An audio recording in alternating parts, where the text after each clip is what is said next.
Hello दोस्तों, मैं अमित पवार स्वागत करता हूं आपका अपने शिक्षा के परिवार एआई स्मार्ट अकेडमी में। दोस्तों, जैसा आप सभी को पता है कि हमारी अग्निवीर के एग्जाम को पॉइंट करते हुए एक सीरीज चल रही है जिसका नाम है 1.2 सीरीज। इसमें आपके एक दिन में 2 इंपोर्टेंट टॉपिक आपको दिए जाते हैं जिससे आप कम समय में अच्छे टॉपिक पकड़ के अग्निवीर में अच्छा परफॉर्मेंस करके आ सके।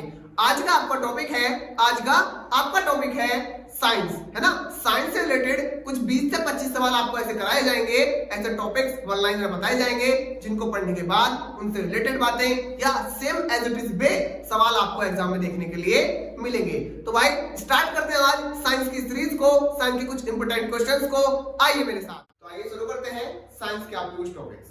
देखिए भैया, जैसे आपका पहला क्वेश्चन है कि भाई वेंचुरीमीटर किस सिद्धांत पर कार्य करता है। वेंचुरीमीटर किस सिद्धांत पर कार्य करता है? इसका आपका आंसर हो जाएगा बर्नौली के सिद्धांत पर। बर्नौली के सिद्धांत पर।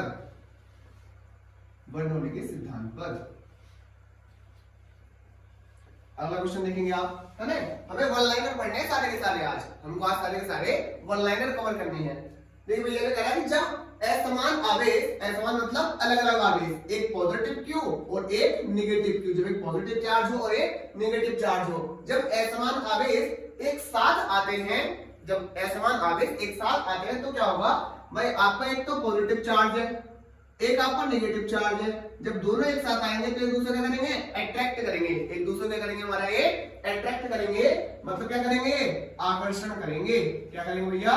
आकर्षण करते हैं। बात समझ में आ रही है ना। क्वेश्चन आपसे पूछा जाए कि भाई जब दो समान आवेश एक साथ आते हैं तो उनके बीच क्या होता है? आकर्षण होता है। अगला कि भाई एक इलेक्ट्रॉन पर कितना आवेश होता है? एक इलेक्ट्रॉन पर कितना आवेश होता है? देखेंगे 1.6 इंटू 10 की पावर -19 कूलाम। 1.6 इंटू 10 की पावर -19 कूलाम। ठीक है भैया। अगला क्वेश्चन देखेंगे कि भाई आवेश का मात्रक क्या होता है? आवेश का मात्रक क्या है? बताएंगे भाई, अभी बताया ना, कूलाम, है ना। आवेश का मात्रक क्या आपको भैया? कूलाम। आवेश का मात्रक आपका कूलाम। आप सभी जानते हैं कि अग्निवीर के एग्जाम में आपकी 15 क्वेश्चन आपके साइंस के आने वाले हैं, तो भाई इनको बिल्कुल भी छोड़ना नहीं है हमें। एक है इलेक्ट्रॉन की खोज किसने की थी, फिर आपका प्रोटॉन की खोज किसने की थी, और आपका न्यूट्रॉन की खोज किसने की थी? क्या 2 मिनट में याद करा दूं आपको? देखेंगे किस तरह से। आपको एक बात बता रहा हूं साइड में, भाई ईंट पर नाच। हो सकता है आपको किसी टीचर ने पहले आपको बताई हो, आपके हाई स्कूल में, इंटर में, ईंट पर नाच होता क्या है? E फॉर इलेक्ट्रॉन और टैग फॉर क्या हो गया आपको भैया? टॉमसन, जिसको हम क्या बोलते हैं? थॉमसन भी बोलते हैं। ठीक है, ऐसे टॉमसन या थॉमसन। आपका पैसे क्या हो गया आपको भैया? पैसे क्या हो गया? प्रोटॉन। और रैसे हो गया आपको भैया क्या? रदरफोर्ड। पैसे क्या हो गया आपको भैया? रदरफोर्ड। फिर आपका नेक्स्ट क्या होगा भैया? नेक्स्ट हो गया न्यूट्रॉन। और चैसे क्या हो गया आपको भैया? चैडविक। नेक्स्ट न्यूट्रॉन और चैसे चैडविक। क्या बात समझ में आई आपको?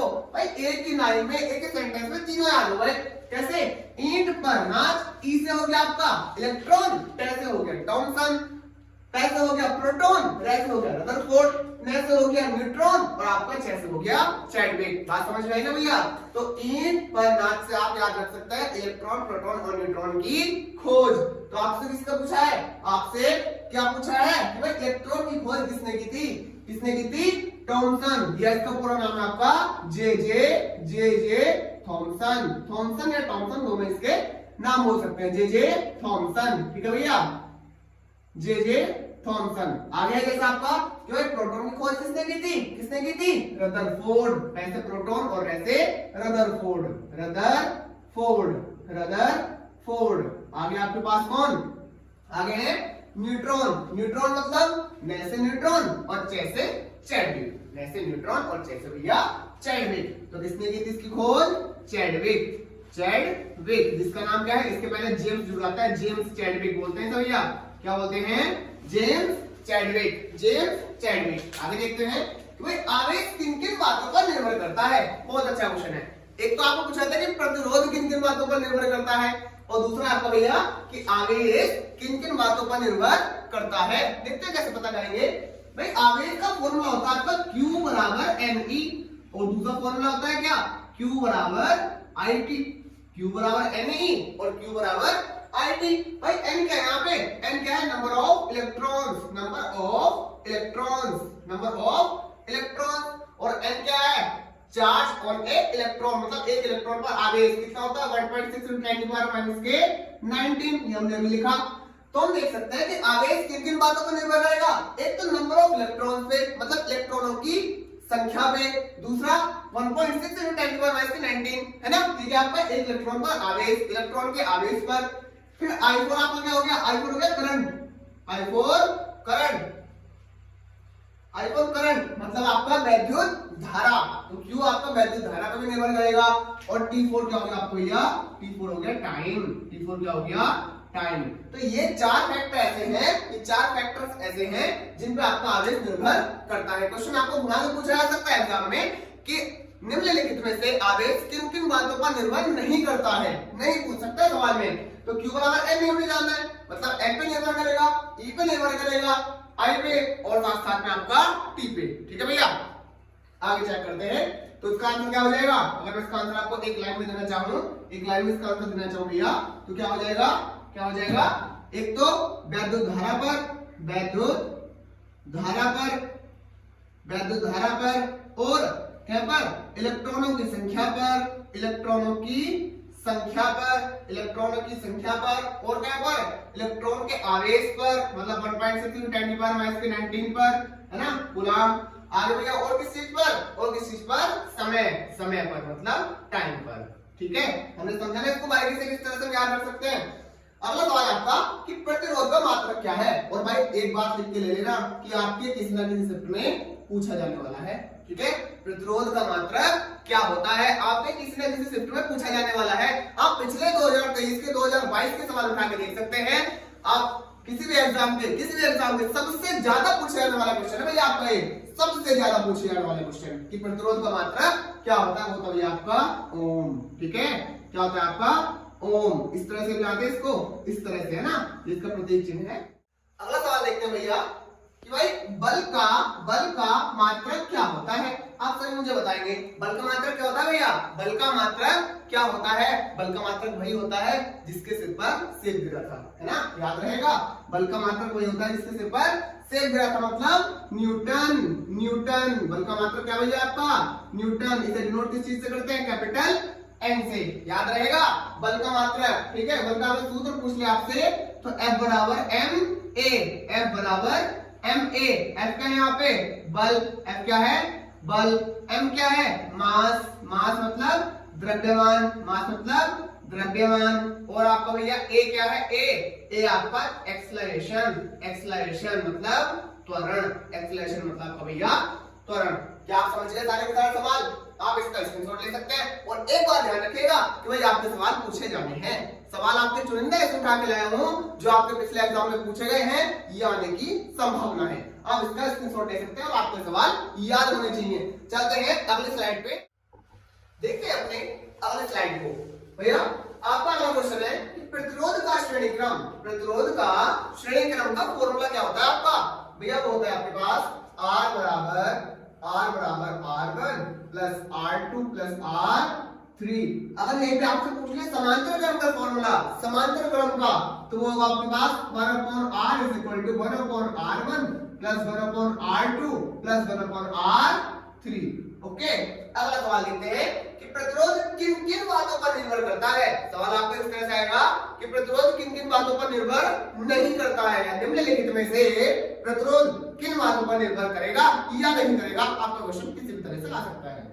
पहला है आपका भैया एक तो चालकता पर, चालकता पर प्रतिरोध का मतलब समझते हैं ना भाई, किसी वायर में कोई करंट फ्लो हो रही है ना, किसी भी वायर के अंदर कोई करंट फ्लो हो रही है लेकिन वहां पे किसी कारण वायर की मोटाई के कारण या उसकी लेंथ अगर ज्यादा है उसके कारण क्या हो प्रतिरोध क्या हो आपका प्रोड्यूस हो जाए, वहां पे करंट जब फ्लो हो रही है उसमें क्या आ जाए, उसके रास्ते में बाधा आ जाए, रुकावट आ जाए, उस रुकावट को हम क्या बोलेंगे भैया आपका प्रतिरोध बोलेंगे। ठीक, तो प्रतिरोध किन किन बातों पर निर्भर करेगा, एक तो चालकता पर, भाई जो हमारा तार है उसकी चालकता कैसी है, उसमें करंट फ्लो हो सकती है या नहीं हो सकती है, उस पर निर्भर करेगा। दूसरा तार की लंबाई पर, तार की लंबाई पर भाई तार अगर ज्यादा लंबा है, आप थोड़ा सोच के देखिए, अगर तार की लंबाई बहुत ज्यादा है तो क्या उसमें करंट पूरी जा पाएगी, भाई नहीं जा पाएगी, क्योंकि कुछ करंट आपकी कहां चली जाएगी, उस तार को गर्म करने में, और अगर तार आपका लगभग 1 किलोमीटर लंबा है तो आप सोचिए क्या करंट पूरी फ्लो हो पाएगी, नहीं हो पाएगी ना भाई। जो करंट आपने एक पॉइंट पे दी वो क्या 1 किलोमीटर तक सेम जाएगी, कहीं ना कहीं थोड़ी कम होगी, और वो कम कहां होगी, वो तार को गर्म करने में कम हो जाएगी। तो हम कह सकते हैं तार की प्रतिरोधकता या किसी भी पदार्थ की प्रतिरोधकता किस पर निर्भर करती है, आपकी तार की लंबाई पर निर्भर करेगी। ठीक, तीसरा क्या आपके पास भैया, तार के क्षेत्रफल पर, बात समझ में आ रही है भाई। क्षेत्रफल मतलब वही लेंथ से रिलेटेड है, मैंने बहुत दूर तक तार को फैला दिया गोल करके, तो क्या उसमें करंट पूरी जा पाएगी, भाई नहीं जाएगी, किसी भी कीमत पर नहीं जाएगी, थोड़ी बहुत करंट कम होगी, चाहे बिल्कुल 0.0001% हो। ठीक है भैया, चलिए आगे देखते हैं कि भाई पदार्थ की सामान्य कितनी अवस्थाएं होती हैं।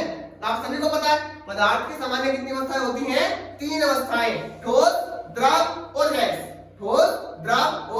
गैस, ठीक है भैया, कितनी अवस्थाएं होती हैं, 3 अवस्थाएं, कौन सी, ठोस, द्रव और भैया आपकी कौन सी, गैस।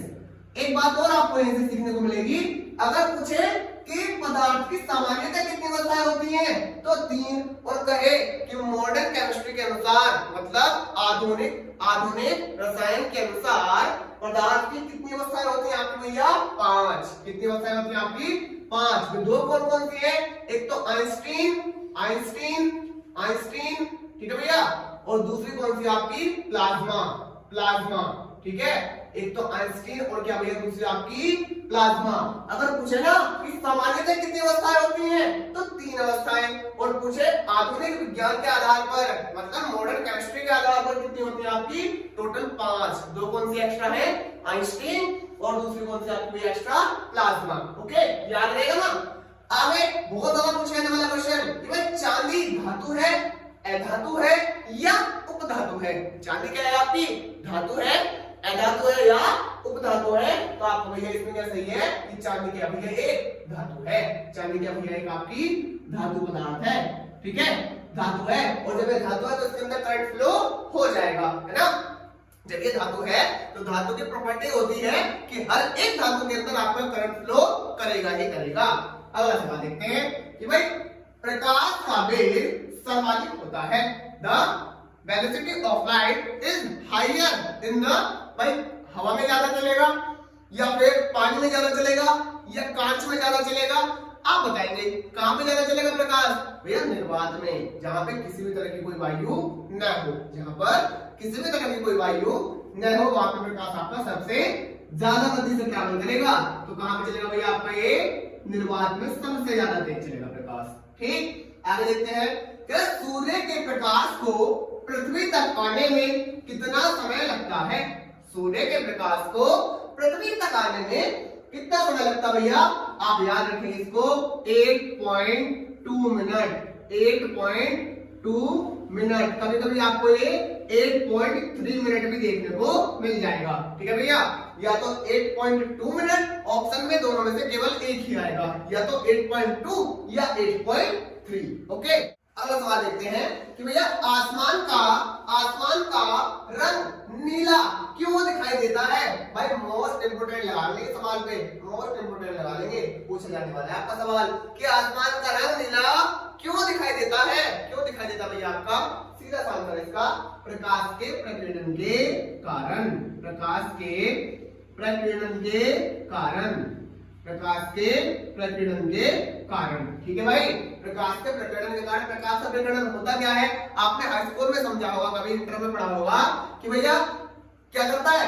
जो हमारे नेचर में, जो हमारे वातावरण में उपस्थित छोटे छोटे कण हैं, है ना, धूल के और डस्ट के छोटे छोटे पार्टिकल्स हैं, वो क्या करते हैं, वो कलर को एब्जॉर्ब करते हैं, है ना, व्हाइट कलर को, मतलब सातों के सातों कलर्स को एब्जॉर्ब करते हैं और फिर क्या करते हैं, नीले कलर को रिफ्लेक्ट कर देते हैं, नीले कलर को रिफ्लेक्ट कर देते हैं, जो आपका चारों ओर, चारों दिशाओं में फैल जाता है और इसीलिए हमको आसमान का रंग नीला दिखाई देता है। अगला देखेंगे भैया हम क्या, भाई सूर्य उदय और सूर्य अस्त, मतलब सूर्य उदय से पहले और बाद में सूर्य दिखाई देता है, मतलब सूर्य उदय से कुछ टाइम पहले और सूर्य अस्त होने के कुछ टाइम बाद तक भी आपको सूर्य दिखाई देता है। बात समझ में आ रही है? सवाल पूछेगा क्या कि सूर्य उदय से कुछ समय पहले से सूर्य उदय के कुछ समय बाद तक भी सूर्य आपको दिखाई देगा, वो किसके कारण होता है आपको भैया, प्रकाश के अपवर्तन के कारण, प्रकाश के अपवर्तन के कारण, प्रकाश के अपवर्तन के कारण, प्रकाश के अपवर्तन के कारण, ठीक है भैया, प्रकाश के अपवर्तन के कारण। अगला सवाल आपके पास कि भाई निर्वात में प्रकाश की चाल कितनी होती है, निर्वात में प्रकाश की चाल कितनी होती है, कौन बताएगा इसका आंसर, भाई इसका आंसर आपका 3 गुणा 10⁸ मीटर पर सेकेंड। निर्वात में कितनी स्पीड हो गई इसकी, 3 गुणा 10⁸ मीटर पर सेकेंड। अगला सवाल देखते हैं भैया, और यहाँ चल लास्ट सवाल है आपका, प्रकाश के स्पेक्ट्रम में कितने रंग होते हैं, है ना, प्रकाश के स्पेक्ट्रम में कितने रंग होते हैं, सभी को पता होगा कितने रंग भैया, 7 रंग। और मजे की बात यह है कि ये क्वेश्चन भी आपका पूछा गया है प्रीवियस ईयर में, ठीक है भैया, ये क्वेश्चन भी आपका प्रीवियस ईयर में पूछा गया, कितने होते हैं आपके, 7 रंग, कितने होते हैं आपके 7 रंग। अगर बात करें इनकी सीरीज की तो क्या होता है इनका VIVGYOR, विबग्योर, जिसे हम जानते हैं किस नाम से, विबग्योर के नाम से। V for violet, I for indigo, V for blue, G for green, Y for yellow, O for orange and R for red। Okay भैया, अब ध्यान रखेंगे कि रेड कलर की वेवलेंथ सबसे ज्यादा तेज होती है, रेड कलर की वेवलेंथ सबसे ज्यादा तेज होती है और वॉयलेट कलर की वेवलेंथ सबसे कम होती है। वेवलेंथ मतलब तरंगदैर्घ्य, कि भाई लाल रंग की तरंगदैर्घ्य सबसे ज्यादा होती है और वॉयलेट कलर की तरंगदैर्घ्य आपकी सबसे कम, मतलब बैंगनी कलर की तरंगदैर्घ्य सबसे कम। और ध्यान रखेंगे दूसरा केस का अपवर्तनांक, जिसकी तरंगदैर्घ्य ज्यादा उसका अपवर्तनांक कम। अपवर्तनांक इंग्लिश में कहेंगे हम रिफ्रैक्टिव इंडेक्स। ओके भैया, जिसकी तरंगदैर्घ्य ज्यादा उसका अपवर्तनांक कम। तो हम कहें कि सबसे कम अपवर्तनांक कौन से रंग का होता है आपका, लाल रंग का। सबसे कम अपवर्तनांक कौन से रंग का होगा भैया आपका, लाल रंग का। और सबसे ज्यादा अपवर्तनांक किस रंग का होगा आपका, बैंगनी रंग का। सवाल को घुमा देगा कि भाई सबसे ज्यादा तरंगदैर्घ्य किसकी होगी, जिसका कम अपवर्तनांक उसकी ज्यादा तरंगदैर्घ्य है। सबसे ज्यादा तरंगदैर्घ्य किसकी होगी आपकी, लाल रंग की, और सबसे कम तरंगदैर्घ्य किसकी होगी आपकी भैया, वॉयलेट कलर की, मतलब बैंगनी रंग की। तो ये थे आज के आपके कुछ चुनिंदा सवाल जो आपके प्रीवियस ईयर में पूछे गए हैं और आने वाले मिलिट्री एग्जाम में पूछे जाने की संभावनाएं हैं। तो मेरे भाइयों, आज की इस वीडियो को यहीं पे विराम देते हैं। मिलते हैं कल आपसे नए जोश के साथ, नए टॉपिक के साथ, क्योंकि अब की बार में अग्निवीर में अपनी सीट पक्की करनी है। आप सभी जानते हैं कि शिक्षा आपकी, संकल्प हमारा। मिलते हैं कल, धन्यवाद।